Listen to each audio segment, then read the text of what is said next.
Existem histórias que a gente não escolhe carregar, mas carrega mesmo assim. Algumas ficam presas em arquivos, outras ficam presas na memória, e há aquelas que não saem nunca. Eu já vi muita coisa na minha vida, mas o que aconteceu naquele parque ficou. Era 1998. Os primeiros casos chegaram como tantos outros. Uma jovem que saiu para um teste fotográfico e não voltou. Outra que comentou sobre uma oportunidade como modelo.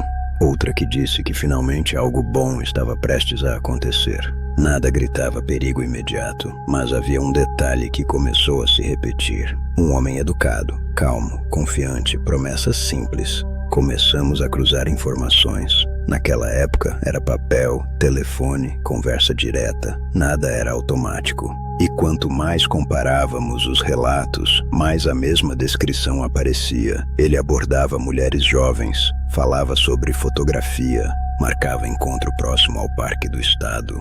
Foi ali que a desconfiança deixou de ser coincidência. Eu estava de plantão quando encontraram o primeiro corpo. A mata fechada, o silêncio pesado, a confirmação do que temíamos. Estrangulamento, violência. Ali eu soube que não era impulso isolado, era método. E método significa que pode acontecer de novo. Outros corpos surgiram. Cada descoberta aumentava o peso sobre a equipe. A cidade começava a perceber que havia algo errado. Mas o mais difícil não era a investigação, era olhar para as famílias, era ver a esperança desaparecer. Então veio a sobrevivente, machucada, aterrorizada, mas viva. Ela descreveu o homem com precisão. Falava bem, parecia entender de moda, parecia seguro. O retrato falado começou a circular e o rosto dele passou a estar em todo lugar. Décadas se passaram. Eu já estava longe das ruas, longe dos plantões, mas não longe das notícias. Foi numa manhã comum que vi aquele nome.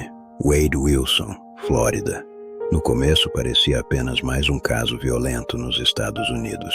Mas conforme eu lia, algo começou a incomodar. Não era só o crime, era a forma. 2 mulheres mortas em um intervalo curto. Aproximação casual. Conversa aparentemente normal.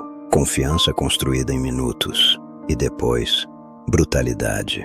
Eu fechei o jornal naquele dia e fiquei em silêncio, porque quando você já investigou algo parecido, você reconhece o padrão emocional. Não é sobre método, é sobre frieza. Wade Wilson não parecia o estereótipo que muita gente imagina.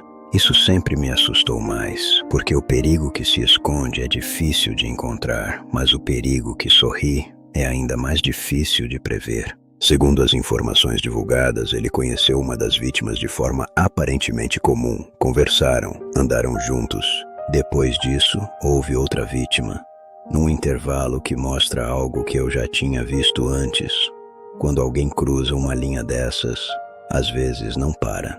Nos Estados Unidos, a cobertura foi intensa. Televisão, jornais, análises psicológicas. A discussão sobre pena de morte voltou com força. E ali está uma das grandes diferenças entre os dois países. No Brasil, não existe essa possibilidade. Na Flórida, existe. E isso muda o debate público, mas não muda o que aconteceu. O caso seguiu para julgamento e o que mais chamou a atenção foi a postura, frieza, expressões controladas. Às vezes, quase desconectadas da gravidade do que estava sendo discutido. Eu já tinha visto isso antes e sempre me perguntei: o que se passa na mente de alguém assim? Não é raiva, não é desespero, é algo mais distante. Em 1998, nós trabalhávamos com papel, telefone fixo e cruzamento manual. No caso da Flórida, havia câmeras, registros digitais, rastreamento. A tecnologia encurta o tempo da investigação, mas não impede o primeiro crime. E isso é o que mais dói admitir. Enquanto acompanhava o caso de Wade Wilson, eu me vi de novo na mata fechada do Parque do Estado. O silêncio, a tensão, a sensação de que alguém tinha transformado confiança em armadilha.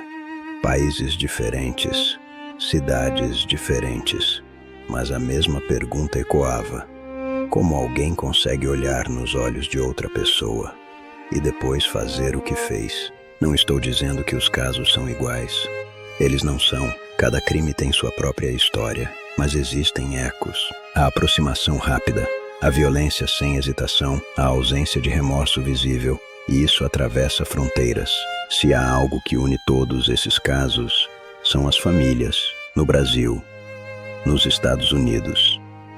O idioma muda, a lei muda, mas o vazio na mesa de jantar é o mesmo. A cadeira vazia não entende fronteira. Eu já estou velho. Carrego muitas histórias. Algumas eu conto, outras eu guardo. Mas quando vejo casos como o de Wade Wilson, eu percebo que certas coisas não pertencem a uma década. Elas reaparecem com outro nome, em outro lugar, e nos obrigam a lembrar. Existem histórias que a gente não escolhe carregar, mas carrega mesmo assim. O caso do parque ficou marcado no Brasil. O caso de Wade Wilson marcou a Flórida.